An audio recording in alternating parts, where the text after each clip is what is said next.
Drawing in Perspective. Video lesson by Vladimir London, Drawing Academy tutor.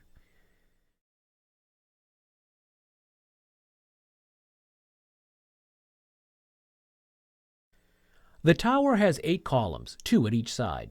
Although these columns look relatively small, each weighs 64 tons. This is as much as 16 adult elephants.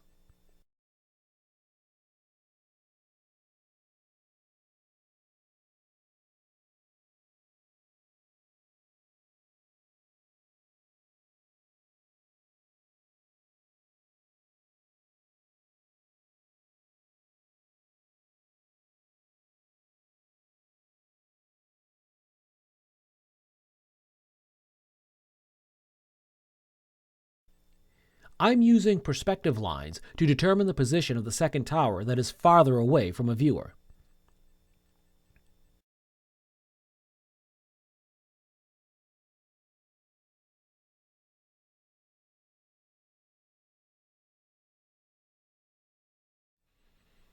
The cathedral as it stands today is not an original design. It has been rebuilt 4 times since the time of Peter the Great. The current version of the basilica took 40 years to complete.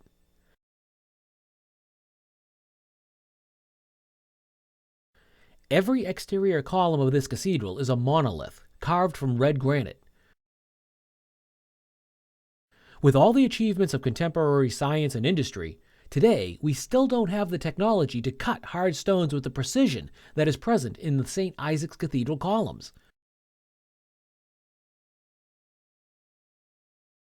The portico's columns weigh 114 tons each.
At the top of the 4 bell towers, there are gold-plated cupolas. They crown a larger dome, which we will begin drawing shortly.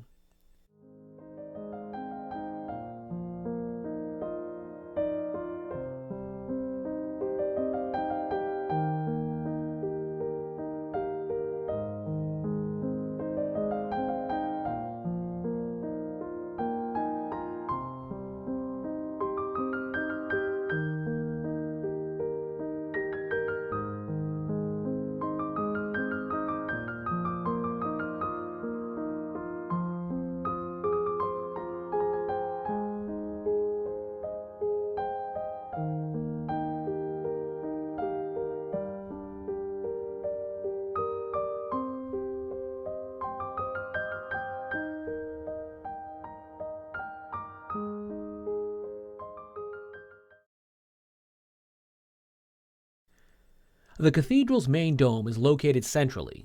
You remember that we found its vertical axis using the method of diagonals.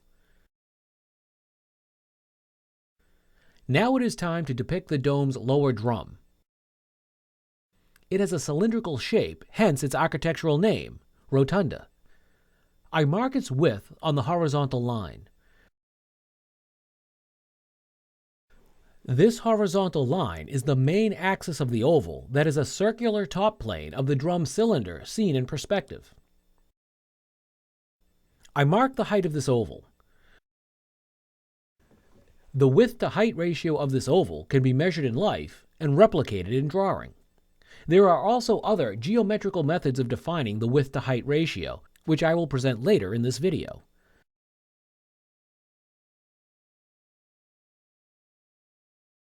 When drawing an oval, remember to keep its ends rounded. An oval is a circle in perspective and therefore cannot have sharp edges.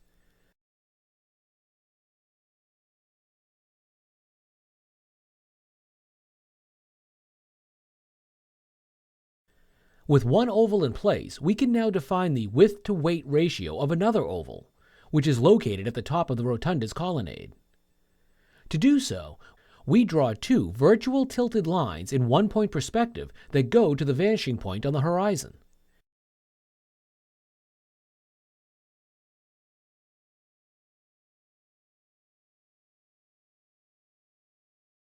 Using these two lines, we now draw a square in perspective that inscribes the oval.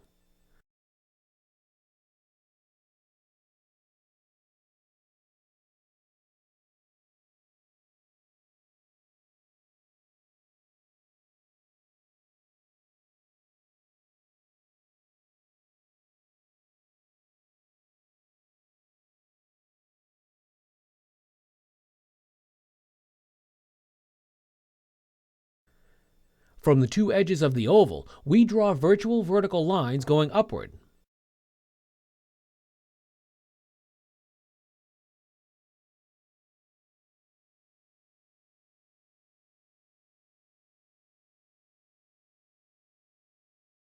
At the top, there is a horizontal main axis of another oval that represents the top circle of the rotunda.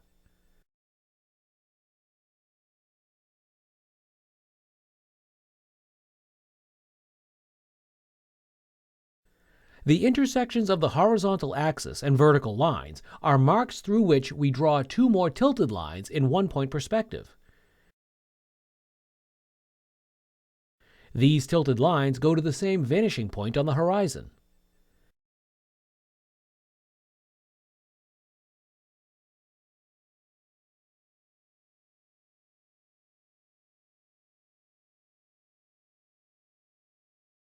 From the four corners of the square defined earlier, we draw four vertical virtual lines till they cross the perspective lines.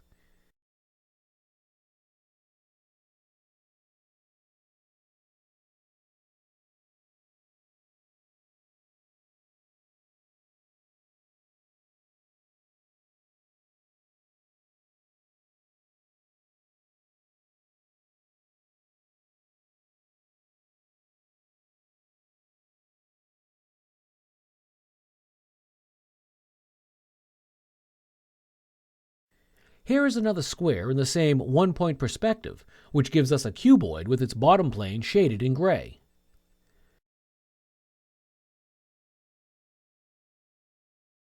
Using diagonals, we can check the correctness of the axis at the top square plane. This axis is the main axis of the second oval, which is the top circle of the rotunda seen in perspective.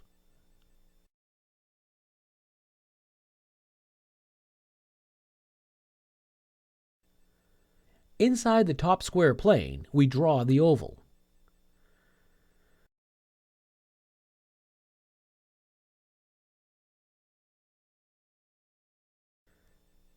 This oval is located higher than the previous one and farther from the horizon. Therefore, it appears noticeably fuller. How much fuller is defined by the cuboid built in one-point perspective.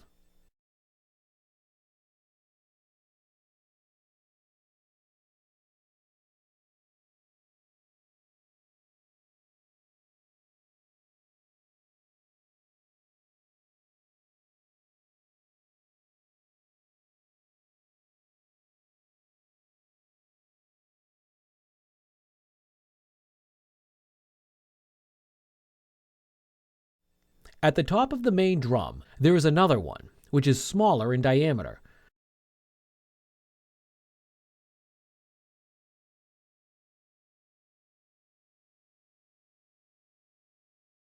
I'm measuring its width with the pencil, making sure it is symmetrical.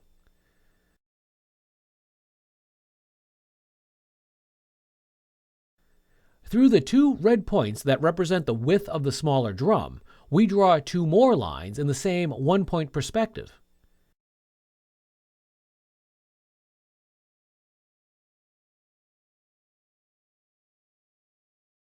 Using the diagonals of the top square plane and lines in perspective, we mark a smaller square, marked in red, in the same plane. It is equal in size to the smaller drum width.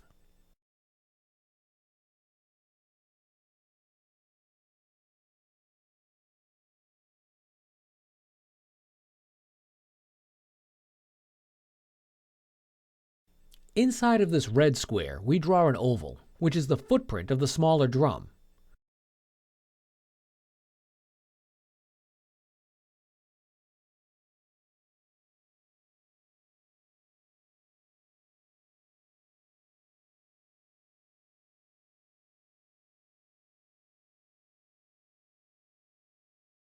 With the base of the smaller drum in place, we can now depict its top oval.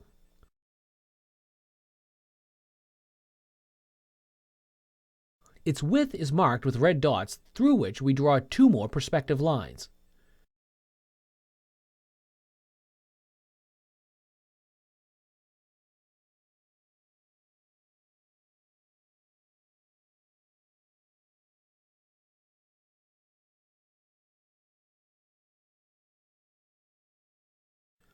Once again, using lines in perspective, we draw a cuboid, the bottom plane of which is indicated in gray. The diagonals of the top square plane help us to find the main horizontal axis of the top oval.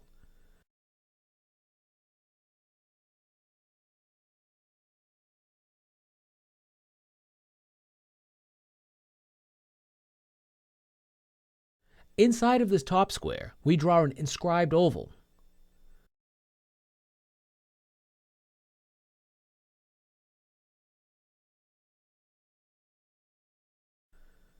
Because this oval is higher, it appears fuller than other ovals, which are closer to the horizon.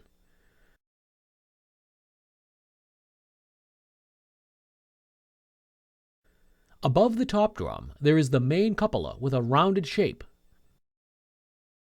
The St. Isaac's Cathedral dome is 22 meters in diameter and weighs 300,000 tons.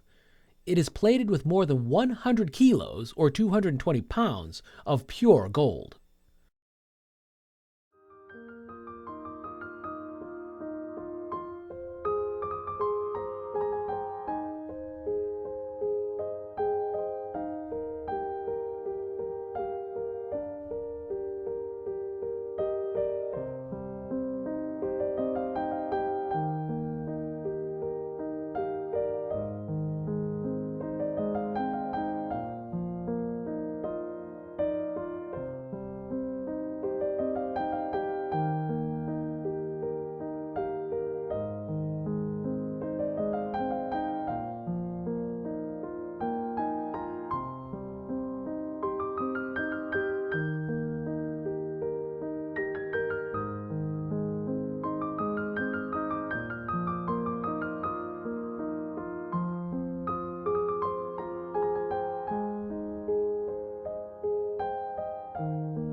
The rotunda's colonnade has 24 columns. They are located at the height of a 14-story building.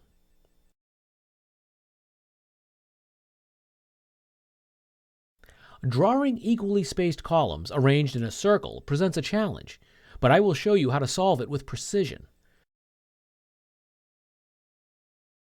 To simplify this demonstration, I will do 16-column rotunda instead of 24.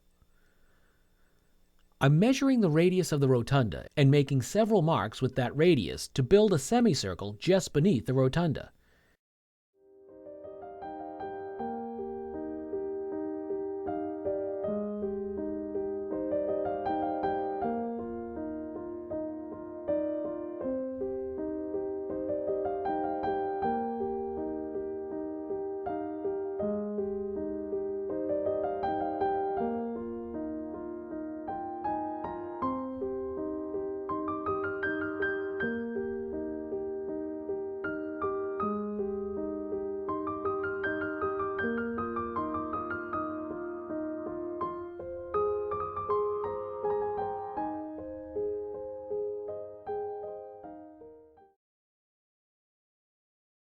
This semicircle is split in 8 equal parts.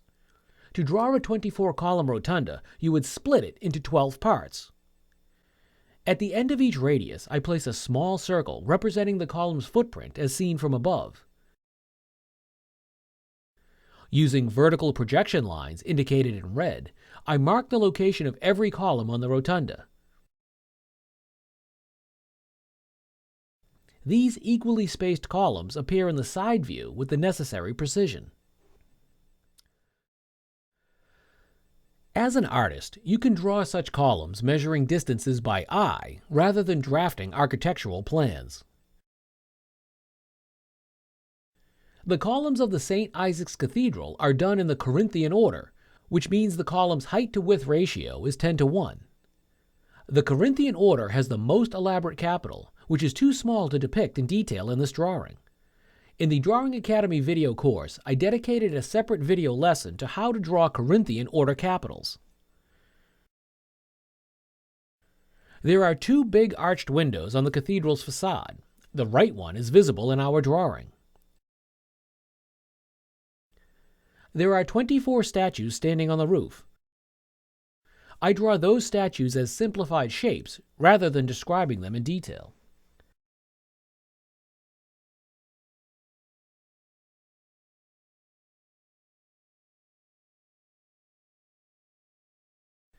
The purpose of this video lesson is to show how to draw a building in 1- and 2-point perspective.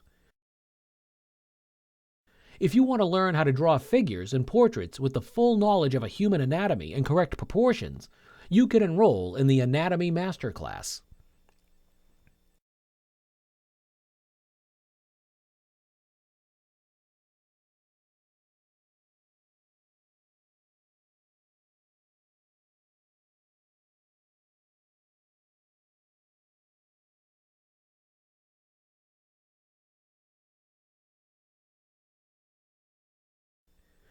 The triangular pediment is decorated with the high-relief sculptures.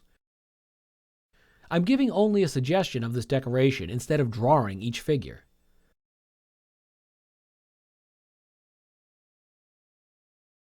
With all main elements of the cathedral in place, we can now render some tonal values to reveal its 3-dimensional nature.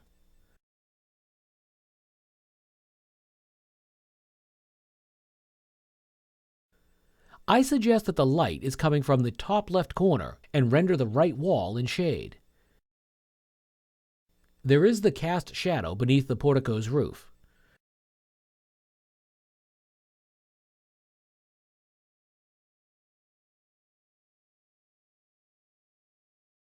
I'm rendering the cast shadow of the frontal portico together with columns to speed up the process.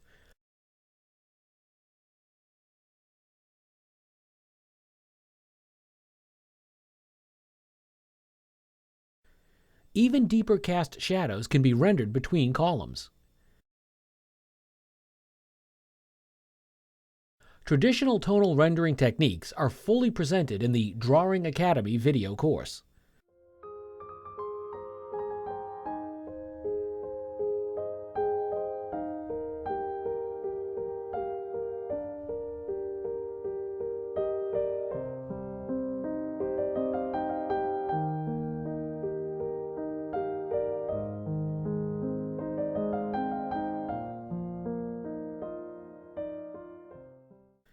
Lighter value columns are drawn by erasing graphite hatching with a soft kneaded eraser.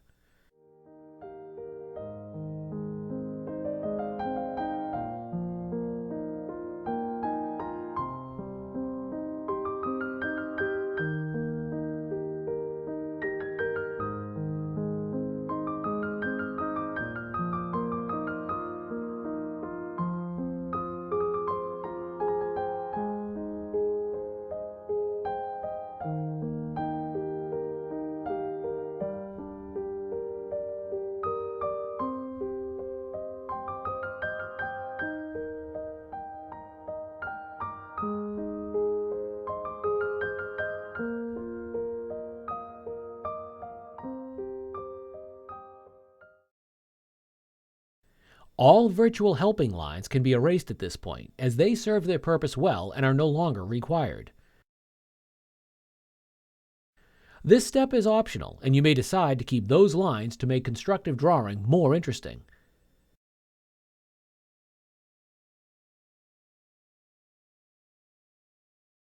A wide hog brush can be used to wipe off eraser particles.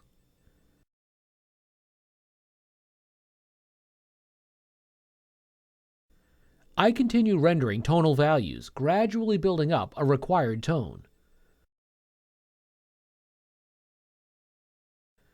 While rendering the tonal values of the cathedral drawing, I would like to say a few more words about its design. The design of this building is inspired by the architecture of ancient Greece and Rome. The simpler rectangular shape of the building gets its magnificent look from such elements as porticos, the rotunda, and the dome. For example, the octa-style designs of the porticos is similar to the Pantheon in Rome and the Portikion in Athens. The triangular pediment resembles many Greek temples.